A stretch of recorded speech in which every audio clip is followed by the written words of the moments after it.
Welcome, mga ka-Earth Crime.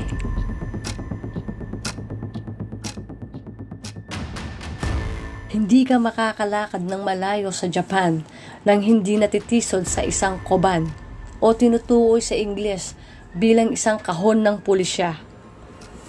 Ang mga desentralisadong police outpost na ito ay pangunahing nagsisilbing lugar para mag-ulat ng nawawalang telepono o punuin ng hangin ng iyong mga gulong ng bisikleta. Ngunit, bisitahin ang alinmang koban at makikita mo ang parehong mga mukha na nakatingin sa iyo. Isang pader ng mga wanted na poster o shibei tehai.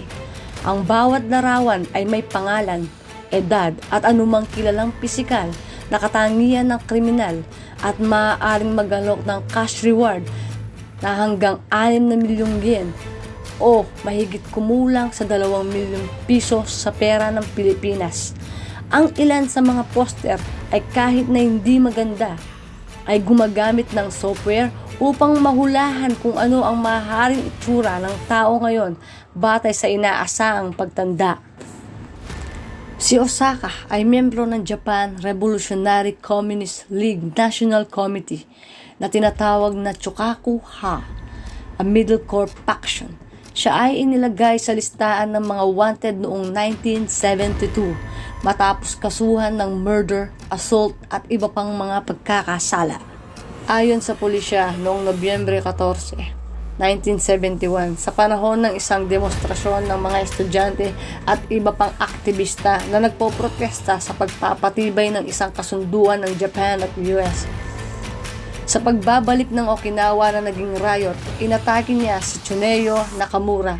Noong Unyo 2017, inaresto si Osaka dahil sa pagharang sa mga pulis na sumalakay sa isang apartment sa Hiroshima na ginamit bilang taguan ng Chokaku-ha.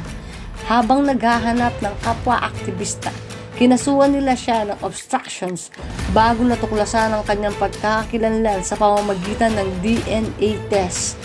Pagkatapos ng 4 na dekadang pagtatago, ang kanyang unang pagdinig ay ginanap sa Tokyo District Court noong October 25, 2022 at si Osaka ay hindi umamin.